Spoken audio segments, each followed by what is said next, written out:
안녕하십니까. 예, 아주 은혜로운 특성 감사드립니다. 오늘 말씀의 제목은 이 생명의 말씀을 다 말하라. 사도행전 6강입니다. 요절 말씀 5장 20절인데 같이 한번 읽겠습니다. 시작. 가서 성전에 서서 이 생명의 말씀을 다 백성에게 말하라 하며. 하나님 아버지, 귀한 생명의 말씀 사도행전 저희가 한도 허락하심을 감사드립니다. 사도행전 공부를 통해서 우리의 심령에 은혜 주시고 우리도 이 시대를 살아가는 사도들과 같은 그러한 영적 스피릿을 덧입게 도와주십시오. 그래서 우리가 이것을 이론적으로 배우지 아니하고 마음으로 배우고 순종함으로 배워서 이 시대 다시 한번 저희 가운데 사도행전의 역사를 주께서 이루어 주시기를 간절히 기도합니다. 성령 하나님께서 이 시간에 함께 하시고 우리의 마음을 겸비케 하시고 귀한 말씀을 깨달아 알게 하시고 이 말씀이 우리의 믿음이 되게 하옵소서. 예수님의 이름으로 기도합니다. 아멘. 예, 사도행전 5장 전반부 지난번에 배웠죠. 아나니아와 삽비라 사건이 기록이 되어 있습니다. 하나님께서는 교회를 정결케 하기 위해서 사람이 한 것이 아니라 하나님이 그리스도의 피로 사신 교회를 정결케 하시기 위해서 친히 두 사람의 목숨을 취하셨습니다. 교회가 정결하게 되자 더욱 부흥하게 되었습니다. 이제 오늘 말씀을 보면 3장에서 이어 제2차 박해가 일어납니다. 더 많은 사도들이 투옥됩니다. 하나님은 이런 그들을 어떻게 도우십니까? 또 사도들에게 어떤 방향을 주십니까?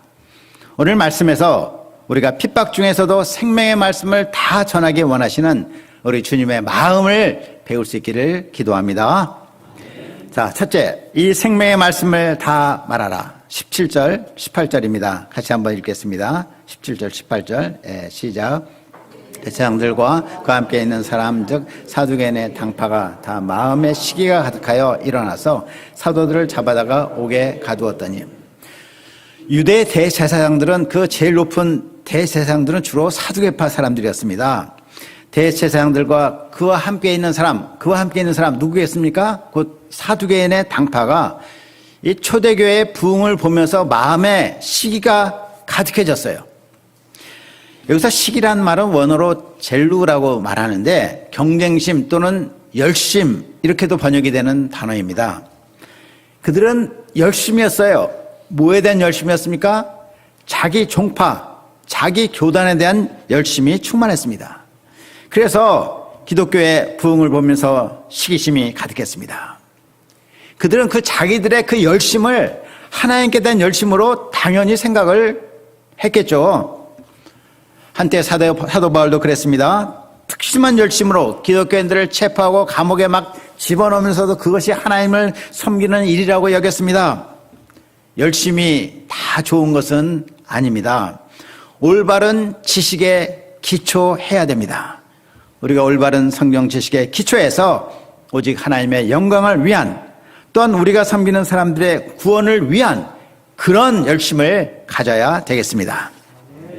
자, 2절 3절을 보면 유대 종교 지도자들은 사도를 잡아서 옥에 가두었습니다. 지난 1차 박해 때에는 베드로와 요한을 투옥했는데 이번엔 더 많은 사도들 5장 29절에 나오죠. 베드로와 사도들 복수로 되어 있습니다. 더 많은 사도들을 잡아서 옥에 넣었습니다. 교회가 성장할수록 박해가 심해진 것을 우리가 볼 수가 있습니다. 자, 그런데 그날 밤에 어떤 일이 일어났습니까? 19절과 20절을 보겠습니다. 주의 사자가 밤에 옥문을 열고 끌어내 이르되 가서 성전에 서서 이 생명의 말씀을 다 백성에게 말하라 하며. 주의 사자고 천사가 밤에 옥문을 열었습니다. 사도들을 끌어냈습니다. 천사는 그들에게 무엇이라고 합니까? 가서 성전에 서서 이 생명의 말씀을 다 백성에게 말하라 했습니다.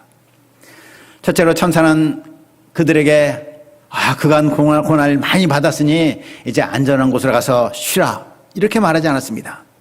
당신들이 없으면 온 교회가 다 무너지니까 목숨을 잘 지키세요 이렇게 말하지 않았습니다. 도리어 성전에 가서 서라고 했습니다. 성전은 어떤 곳입니까?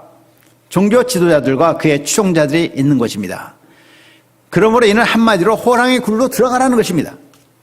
어디 한 곳에 숨어서가 아닙니다. 도망갈 길을 만들어 놓고 종교 경찰이 나타나면 신속히 피하라는 것도 아닙니다. 성전 한가운데 서서 말씀을 선포하라는 명령입니다. 여기서 우리는 하나님이 사도들에게 안전을 약속하지 않으신 것을 통해서 배우는 바가 있습니다. 보통 이런 경우 사람들은 어떻게 기도합니까? 아, 사도들이 아무런 해를 받지 않도록 해주세요. 우리 베드로 사도가 잘 나오게 해주세요. 이렇게 기도합니다. 그런데 앞에 4장 29절에서도 보면 초대교회 성도들은 자기들의 안전을 위해서 기도하지 않았어요. 도리어 위협 가운데서도 담대히 하나님의 말씀을 전하게 해달라고 그렇게 기도했습니다. 이 부분에서 존 칼빈은 주석하기를 복음 전파자들은 자기들의 안전과 평화를 위해서 기도하면 안 된다. 이렇게 말했어요. 복음 전파자들은 자기들의 안전과 평화를 위해서 기도하면 안 된다. 물론 그렇다고 해서 위험 자체를 우리가 무모하게 부딪히라는 말은 아니겠죠. 예수님도 말씀하시기를 이 동네에서 너희를 박해하거든 저 동네로 피하라고 말씀하셨습니다. 사도행전 12장 17절에도 보면 베드로가 감옥에서 나중에 나와가지고 형제들을 본 후에 다른 곳으로 피신했다. 이렇게 기록이 돼 있어요. 우리는 직접적인 위험 앞에서는 피해서 우리의 생명을 지켜야 됩니다. 왜 그렇습니까? 우리 한 사람 한 사람이 하나님의 중요한 선교 자원이에요. 우리를 하나님은 귀하게 여기시고 잃어버리기 원치 않으십니다. 그러나 생명이 오가지 않는 그 생명이 오가는 말은 큰 위협도 아닌데 지레 겁을 먹고 위축돼서는 안 된다는 것입니다. 전도자에 대한 박해는 언제나 있습니다. 그런데 어떤 사람들은 한번 심하게 박해를 받으면 그것을 마치 훈장을 받은 것처럼 여겨요. 그리고 이제는 은퇴해서 물러나 있으려는 경향이 있습니다. 그러나 본문의 사도들에게 하나님 주신 방향이 무엇입니까? 이제는 쉬라는 것이 아닙니다. 다시 체포될 것을 각오하고 성전에 서서 하나님의 말씀을 다 전하라는 것입니다. 하나님은 전도자가 안전을 우선순위로 삼는 것을 원치 않으십니다. 도리어 본문 후반부에 보면 하나님은 사도들이 다시 투옥되도록 허락하십니다. 사형받을 위기에 처하게 하십니다. 그들은 채찍을 맞고서 겨우 풀려납니다. 그리고 장차 요한을 제외한 모든 사도들은 결국 죽임을 당합니다. 하나님은 사도들에게 세상에서의 안전과 보호를 주지 않으신 것입니다. 전도자가 자기의 안전을 우선하면 복음을 전파하기 어려운 이유 100가지가 생깁니다. 이런저런 이유가 전도자의 복음 전파 의지를 꺾어버립니다. 예수님은 말씀하셨습니다. 누구든지 자기 목숨을 구원하고자 하면 잃을 것이요 누구든지 나와 복음을 위해서 자기 목숨을 잃으면 구원하리라. 주님은 전도자들이 자기 목숨을 잃기까지 말씀을 전하기 원하십니다. 그 이유가 무엇일까요? 20절을 다시 한번 보겠습니다. 가서 성전에 서서 이 생명의 말씀을 다 백성에게 말하라. 그들이 전해야 되는 것이 생명의 말씀이기 때문입니다. 생명의 말씀이란 영어로 The Message of this New Life입니다. 새 생명의 말씀입니다. 무엇이 새 생명입니까? 이는 부활하신 예수님을 믿음으로 받게 되는 그 영적인 생명입니다. 세상에서 사람들이 갖고 있는 생명은 육신의 생명입니다. 곧 목숨입니다. 목숨. 우리의 숨이 끊어지면 없어지는 그런 생명이에요. 그런데 사람들은 이 땅에서의 육신의 목숨이 전부라고 생각하며 살아갑니다. 그러나 전부가 아닙니다. 영적인 생명이 있습니다. 이 영적인 생명을 얻어야 됩니다. 어떻게 얻을 수 있습니까?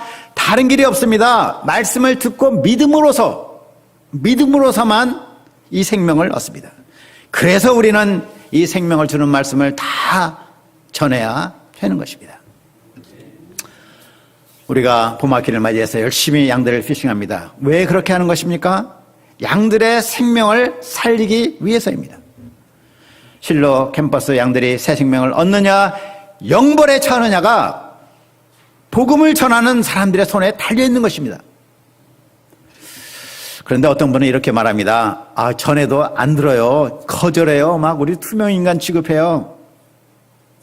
그러나 우리는 말씀을 전할 뿐입니다. 사람들이 받아들이든 안 받아들이든 그것은 그들의 책임입니다. 우리의 책임은 최선을 다해서 전파하는 것입니다. 하나님은 에스겔 선지자에게도 이렇게 말씀하셨어요. 그가 말씀을 전하는데 사람들이 듣지 않아서 그들이 멸망하면 그것은 그들의 책임. 에스겔 너에게는 책임이 없다. 그런데 너가 말씀을 전하지 않아서 사람들이 복음을 몰라서 멸망하면 그들은 멸망하겠지만 나는 그들의 핏값을 너에게 찾겠다. 이렇게 말씀하세요. 우리가 복음을 전하지 않는다면 듣지 못하여 죽는 자들에 대한 책임이 우리에게 있다는 것입니다. 우리는 국민대와 성명대 캠퍼스를 섬깁니다. 우리가 섬기는 캠퍼스의 양들 중에서 복음을 듣지 못해서 멸망하는 양들이 있다면 그 값을 국민대, 상명대, 캠퍼스 목자들에게 찾겠다는 것입니다. 가서 성전에 서서 이 생명의 말씀을 다 백성에게 말하라. 이 말씀은 하나님이 우리에게도 주시는 절대적인 사명인 것을 믿습니다. 우리의 싸움은 사탄과의 영적 전쟁입니다. 생명 구원 역사는 만만한 게 아닙니다. 결코 쉽게 이루어지지 않습니다. 세상에서 사업을 하면서 남의 주머니에 있는 돈을 빼앗는 것도 쉬운 일이 아닙니다. 하물며 사탄의 손아귀에 있는 생명을 뺏는 것은 얼마나 어려운 일이겠습니까? 사탄과의 치열한 싸움을 거쳐서 한 사람 한 사람씩 뺏어오는 것입니다. 물론 우리는 가능한 지혜롭게 복음을 전해야 합니다. 하지만 지혜라는 말로 우리의 복음 전파의 사기가 꺾여서는 안 됩니다. 어떤 환경 가운데서도 이 생명의 복음을 전하는 일은 결코 중단되어서는 안 될 것입니다. 자, 사도들은 주의 말씀에 순종해서 새벽에 성전에 들어가서 하나님의 말씀을 전했습니다. 우리도 말씀에 순종하여 우리의 성전인 캠퍼스로 올라가기를 기도합니다.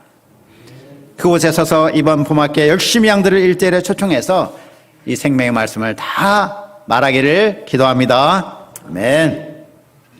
둘째, 능욕받는 일을 기뻐한 사도들. 21절을 보면 종교 지도자들은 공회를 쫙 소집했습니다. 그리고 사도들을 옥에서 끌고 오라고 했습니다. 그런데 감옥 안에는 사도들이 없었습니다. 옥은 든든히 잠겨있고 간수들은 다 서 있었는데 감옥의 안에 든 사람만 감쪽같이 사라졌습니다. 그들은 성전에 가서 사도를 다시 체포해 왔습니다. 공회 앞에 세웠습니다. 종교 지도자들은 사도들에게 두 가지의 죄를 씌웠습니다. 첫째는 그들이 예수의 이름으로 가르치지 말라는 공회의 결정을 따르지 않았다는 것입니다. 둘째는 예수의 죽음에 대한 책임을 자기들에게 돌린다는 것이었습니다. 이에 대한 사도들의 대답이 무엇입니까? 29절입니다. 베드로와 사도들이 대답하여 이르되 사람보다 하나님께 순종하는 것이 마땅하니라. 이는 너무나 당연한 말이죠. 하지만 그렇게 그때 말하기는 쉽지가 않습니다. 왜 그렇습니까? 공회원들에게는 막강한 권력을 그들이 갖고 있었기 때문이었습니다. 그들은 얼마 전에도 예수님에게 사형 언도를 내려서 죽게 했습니다. 공회원들을 거스르면 바로 죽임을 당할 수도 있습니다. 하지만 사도들은 하나님께 순종하겠다고 고백했습니다. 죽으면 죽으리라 하는 믿음이 있었습니다. 그들은 60만을 죽이는 자들을 두려워하지 않았습니다. 죽인 후에 지옥에 던져넣는 권세가 있는 그 하나님을 두려워하였습니다. 그들은 도리어 공회원들에게 회개하고 예수님을 믿고 죄사함을 얻으라고 도전했습니다. 33절을 보면 공회원들은 자기들의 죄를 책망하는 사도들에게 크게 분노했습니다. 당장 없이 하고자 했습니다. 죽이고자 한 것입니다. 그때 가말렐이라는 율법 교사가 공회원들에게 말합니다. 사도들의 행위가 사람으로 말미암았으면 예전에 드다와 유다의 경우처럼 스스로 무너질 것이다. 그러나 만일 하나님으로 말미암았으면 막을 수 없다고 설득했습니다. 잘못하면 공회가 하나님을 대적하게 되니까 이 일을 하나님께 맡기자라고 제안했습니다. 공회원들은 그의 말을 옳게 여겼습니다. 이제 공회는 마땅히 사도들을 잘 풀어줘야 되지 않았습니까? 그러나 그들은 무엇을 했습니까? 사도들을 채찍질을 했습니다. 채찍질. 가죽으로 된 그 당시의 채찍은 한 대만 맞아도 살이 찢어지는 고통이 따랐습니다. 사도들은 채찍에 맞아 온몸이 텅텅 부어올랐습니다. 잘 걷지도 못했을 것입니다. 그들은 사도들에게 다시는 예수의 이름으로 말하지 말라 경고하고 풀어줬습니다. 이때 사도들의 반응이 어떠합니까? 41절입니다. 같이 한번 41절 읽어볼까요? 시작. 사도들은 그 이름을 위하여 능욕받는 일에 합당한 자로 여기심을 기뻐하면서 공회 앞을 떠나라. 그들은 채찍에 맞았다고 힘들어하지 않았습니다. 하나님이 살아계신가 의심하지 않았습니다. 온몸이 멍들고 쑤시는데도 기뻐했습니다. 무엇을 기뻐했어요? 그 이름을 위해서 능욕받는 일에 합당한 자로 여기심을 기뻐했습니다. 누가 여기신 거예요? 하나님이 여기신 것이죠. 하나님이 비천한 자기들을 예수님의 제자요 동역자들로 삼아주신 것을 기뻐한 것입니다. 나 같은 자를 예수님의 사람으로 여겨주시고 예수님이 받으셨던 이런 치욕을 당하게 하시다니 이 은혜가 얼마나 큰가, 얼마나 영광인가 하며 감격해 하였습니다. 나중에 베드로는 이렇게 말합니다. 오히려 너희가 그리스도의 고난에 참여하는 것으로 즐거워라. 이는 그의 영광을 나타내실 때 너희로 즐거워하고 기뻐하게 하려 함이라. 너희가 그리스도의 이름으로 치욕을 당하면 복 있는 자로다. 영광의 영 곧 하나님의 영이 너희 위에 계심이라. 그리스도를 위해 받는 고난은 영광스러운 고난입니다. 우리가 주님으로부터 받은 사랑의 빚이 얼마나 많습니까? 그 사랑의 빚을 조금이라도 갚을 수 있게 된 것이니 얼마나 감사합니까? 예수님은 말씀하셨습니다. 나로 말미암아 너희를 욕하고 박해하고 거짓으로 너희를 거스러 모든 악한 말을 할 때에는 너희에게 복이 있나니 기뻐하고 즐거워하라. 하늘에서 너희의 상이 큼이라. 너희 전에 있던 선지자들도 이같이 박해하였느니라. 우리는 주기철 목사님에 대한 일화를 잘 알고 있습니다. 사실상 그의 위대한 생애 뒤에는 그의 아내 오종모 사모님의 동역이 있었습니다. 주기철 목사님이 몇 달간 감옥살이를 하고 가석방 되어 나왔을 때 그녀는 남편에게 이렇게 말했습니다. 감옥에서 승리하셨습니까? 다시 들어갈 준비를 하세요. 주기철 목사님이 마지막 감옥살이를 4년 정도 하셨을 때 일본 경찰은 그의 몸이 극도로 쇠약해진 것을 알았습니다. 그래서 사모님에게 연락을 했습니다. 목사님을 모시고 나가라고 했습니다. 그러나 오종모 사모는 주기철 목사님을 면회하러 가서 이렇게 말했습니다. 어머니와 아이들은 내가 책임질 테니 목사님은 순교하세요. 목사님이 순교하셔야 한국교회가 삽니다. 해방이 가까워질수록 일제의 탄압은 극심해졌습니다. 주기철 목사님은 해방을 1년 앞둔 44년 4월 21일 순교하셨습니다. 오종모 사모는 신사 참배를 최후까지 거부한 남편을 지켜준 버팀목이었습니다. 주기철 그는 많은 교회들의 신앙을 저버렸던 그때 하나님의 명예와 한국교회의 자존심을 지킨 사람이었습니다. 이러한 죽음을 두려워하지 않는 믿음은 영적 부흥을 갈망하는 우리 모두에게 깊은 울림으로 기억되고 있습니다. 지난주에는 목포 앞 친안군 증도에서 스텝 수양회가 있었습니다. 그것은 문중경 전도사님이 사역했던 곳입니다. 그녀는 1891년 2월에 태어나서 17살 나이에 결혼했습니다. 그런데 남편으로부터 소박을 맞았습니다. 남편이 첩을 두고 따로 살면서 본처인 자기를 거들떠보지도 않았습니다. 그녀는 그 외딴 섬 증도에서 20여 년을 홀로 시부모를 모시며 살며 많은 슬픔과 고난을 겪었습니다. 삭바느질을 하며 생계를 이어갔습니다.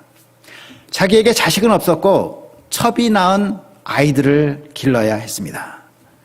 그러다가 37세 늦은 나이에 예수님을 믿게 되었습니다. 그녀는 복음 전도자가 되어 신안군의 수많은 섬을 순회하며 전도했습니다. 그 당시 여인의 몸으로 온갖 미신으로 가득 찬 그 섬 사람들을 전도하는 것은 너무나 어려운 일이었습니다. 온갖 핍박을 받았습니다. 그러나 고난을 기쁨으로 여겨 감당하며 중동리 교회를 중심으로 진리교회와 대초리 교회 등 여러 교회들을 개척했습니다. 여러 섬들을 왕래하며 집집마다 전도하느라 1년에 9켤레나 고무신을 갈아 신었습니다. 1943년에 그는 신사참배를 거부해서 목포 경찰서에 끌려가 고문을 당했습니다. 6.25 전쟁 중에는 섬 전체를 인민군이 장악하게 되었는데 목포 인민위원회에 끌려갔습니다. 그는 고문을 받고 풀려나서 증도보다 안전한 목포에 잠시 머물 수도 있었습니다. 그러나 자기를 돌보고 있던 양들이 걱정이 되었습니다. 이성봉 목사 등 많은 사람들의 만류를 뿌리치고 죽음의 위협을 알고도 증도로 돌아왔습니다. 그는 중도에서 공산 좌익 청년들에게 사로잡혔고 1950년 10월 5일에 죽창에 찔려 학살당했습니다. 그녀의 영향력은 가늠하기가 어렵습니다. 증도뿐만 아니라 미신으로 가득했던 많은 신안섬 주민들이 기독교인들이 되었습니다. 증도 일대 주민들은 지금도 70%가 넘는 인구가 크리스찬들입니다. CCC 한국 총재였던 김중건 목사, 우리나라 또 성결교회 총회장이었던 이만신 목사 등 수많은 목회자들이 그녀의 제자들입니다. 그녀는 실로 핍박뿐만 아니라 죽음도 두려워하지 않은 전도자였습니다. 우리가 이러한 주기철, 오정모, 문중경 같은 이러한 선진들의 믿음을 이어받기를 기도합니다. 아멘. 자, 본문으로 돌아가서 공회에서 풀려난 사도들은 무엇을 했습니까? 42절을 보겠습니다. 그들이 날마다 성전에 있든지 집에 있든지 예수는 그리스도라고 가르치기와 전도하기를 그치지 아니하니라. 그들에게는 방학이 없었습니다. 핍박이나 어려움이 문제가 되지 않았습니다. 생명의 말씀을 모르고 죽어가는 영혼들을 생각할 때마다 가만히 앉을 수가 없었습니다. 가슴이 뜨거워지고 목자의 심정으로 타올라서 날마다 예수는 그리스도라고 가르치며 전도했습니다. 사도 바울도 같은 심정으로 전도에 힘썼습니다. 그는 젊은 종 디모데에게 이렇게 명했습니다. 너는 말씀을 전파하라. 때를 얻든지 못 얻든지 항상 힘쓰라. 범사에 오래 참음과 가르침으로 경책하며 경계하며 권하라. 때를 얻든지 못 얻든지라는 말은 장소와 때를 가리지 말고 항상 복음 전파에 힘쓰라는 말입니다. 캠퍼스에서나 직장에서나 좋은 때나 어려운 때나 항상 전도하라는 것입니다. 물론 우리가 뿌린 말씀의 씨앗이 당장 열매가 맺히는 것은 아닙니다. 3개월에 맺힐 수도 3년 후에 맺힐 수도 30년 후에 맺힐 수도 있습니다. 어쨌든 우리가 전하는 말씀은 생명의 말씀입니다. 생명이 있는 말씀입니다. 그래서 사람들의 마음에 뿌려지면 언젠가 싹이 트고 자랍니다. 때가 되면 열매를 맺습니다. 그러므로 내가 당장 열매를 거두지 못하더라도 조금도 실망할 필요가 없습니다. 중요한 것은 계속해서 복음의 씨를 뿌리는 것입니다. 자라게 하시는 분은 하나님이십니다. 그 열매를 이 땅에서 우리가 볼 수도 있고 못 볼 수도 있습니다. 그러나 하나님은 우리의 수고를 하나도 헛되이 여기지 않으십니다. 하나님 나라에서 모두 갚아주십니다. 마지막으로 말씀이 점점 왕성하여 6장 1절입니다. 그때 제자가 더 많아졌는데 헬라파 유대인들이 자기의 과부들이 매일의 구제에 빠짐으로 히브리파 사람을 원망했습니다. 교회 공동체에서의 매일의 식량 배급에 헬라파 과부들이 덜어는 누락이 되었습니다. 그러자 원망이 생겼습니다. 사실 그 교회 규모가 굉장히 크지 않았습니까? 10,000명이 넘는 교회에서 일부 사람들이 누락이 되는 것이 있을 수가 있는 것이죠. 그렇지만 그것이 계기가 되어서 헬라파 유대인들과 히브리파 유대인들 사이에 갈등이 커지게 된 것이 문제였습니다. 이에 사도들은 어떤 방향을 잡았습니까? 그들은 성령과 지혜가 충만해서 칭찬받는 사람 7을 택하도록 했습니다. 구제하는 일을 맡을 사람, 곧 집사의 자격을 2가지로 제시합니다. 첫째는 성령과 지혜가 충만한 사람입니다. 우리는 집사라고 해서 일만 하는 것이니 뭐 재능과 은사만 있으면 될 것 같이 생각합니다. 그렇지 않습니다. 영적으로 성숙해야 됩니다. 교회의 일은 아무리 실무적인 일같이 보여도 모두 영적인 일입니다. 하나님께 대한 믿음과 이웃을 사랑하는 그런 스피릿이 모든 일의 기본인 것입니다. 둘째는 성도들에게 칭찬되는 사람입니다. 즉 평판이 좋은 사람, 이런 사람을 택하라고 했습니다. 이런 사람 7을 택하면 그들에게 구제하는 일을 맡기겠다고 했습니다. 한편 사도들은 무엇에 힘쓰겠다고 합니까? 4절입니다. 같이 한번 4절 읽겠습니다. 시작. 우리는 오로지 기도하는 일과 말씀 사역에 힘쓰리라니. 사도들은 그동안 많은 일을 하면서 하나님의 말씀을 제쳐놓은 것이 옳지 않음을 깨달았습니다. 물론 가난한 과부들을 구제하는 일도 중요합니다. 그러나 그것이 교회가 감당해야 될 우선적인 일은 아닌 것입니다. 사도들이 가장 힘써야 될 사명은 하나님의 말씀 사역입니다. 사도들이 7 집사를 세운 목적은 구제한 일을 그들에게 맡기고 기도와 말씀 사역에 전념하기 위한 것입니다. 5절 6절입니다. 온 무리가 이 말을 기뻐하여 믿음과 성령이 충만한 사람 스데반과 또 빌립과 브로고로와 니가노로와 디몬과 바메나와 유대교에 입교했던 안디옥 사람 니골라를 택하여 사도들 앞에 세우니 사도들이 기도하고 그들에게 안수했습니다. 여기 7 사람들의 이름은 모두 헬라식 이름입니다. 모두 헬라파 유대인들이었던 것으로 보입니다. 사도들은 그들을 위해서 기도하고 안수했습니다. 이와 같이 하였을 때 어떻게 되었습니까? 7절입니다. 하나님의 말씀이 점점 왕성하여 예루살렘에 있는 제자의 수가 더 힘이 많아지고 허다한 제사장의 무리도 이 도에 복종하니라. 하나님의 말씀이 점점 왕성했습니다. 왕성했단 말은 퍼진다는 것, spread, 증가한다, increase라는 뜻입니다. 7절 말씀에서 주목할 점이 무엇입니까? 이 문장을 가만히 보면 하나님의 말씀이 주어라는 것이에요. 주어 동사 중에 주어. 말씀 자체가 퍼지고 증가되었습니다. 물론 그 일에 하나님은 사람을 쓰셨지만 실제적으로 퍼지고 증가한 그 힘을 가진 주체는 하나님의 말씀입니다. 말씀은 살아있습니다. 운동력이 있습니다. 말씀은 잠든 영혼을 깨워서 일으킵니다. 어둠 가운데 있는 영혼들에게 빛을 쫙 비춥니다. 그들을 끌어냅니다. 거듭나게 합니다. 새 사람이 되게 합니다. 우리는 좋은 언변으로 사람을 설득하는 일을 하는 것이 아닙니다. 말씀이 살아있음을 믿고 전하는 것입니다. 하나님의 말씀이 점점 왕성하여 예루살렘 교회를 계속 자라게 했습니다. 제자의 수가 더 힘이 많아졌습니다. 허다한 제사장의 무리도 이도에 복종했습니다. 교회가 부흥하는 비결은 말씀이 왕성한 데 있습니다. 교회는 하나님의 말씀이 왕성한 공동체가 되어야 됩니다. 우리가 이를 위해서 말씀 맡은 종들을 위해서 열심히 기도 지원을 해야 되겠습니다. 또 말씀만 잘 전한다고 되는 것은 아닙니다. 말씀을 잘 받고 영적 양분으로 흡수하는 마음들이 우리가 되어야 됩니다. 그런 마음에 심겨진 말씀은 때가 되면 30배, 60배, 100배의 결실을 하게 됩니다. 결론적으로 우리가 전하는 것이 무엇입니까? 생명의 말씀입니다. 믿는 자에게 영원한 새 생명을 주시는 하나님의 말씀입니다. 우리가 자신의 안위를 생각하기보다 죽어가는 양들에 대한 절박한 마음을 갖고 이 생명의 말씀을 다 전할 수 있기를 기도합니다.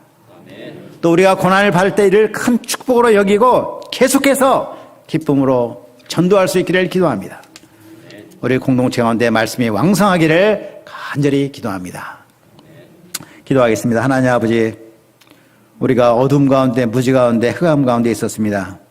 우리가 어떻게 살아야 될지 알지 못하고 우리의 미래에 무엇이 있는지도 알지 못하는 그때 주께서 복음 전도자를 통해서 우리에게 말씀을 전해주시고 진리를 알게 하시고 빛 가운데 살게 하시고 거듭나게 하시고 새 생명을 얻게 하셨습니다.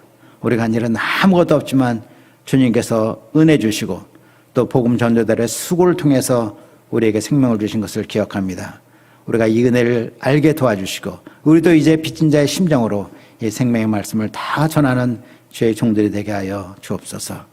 감사하고 예수님의 이름으로 기도하였습니다. 아멘.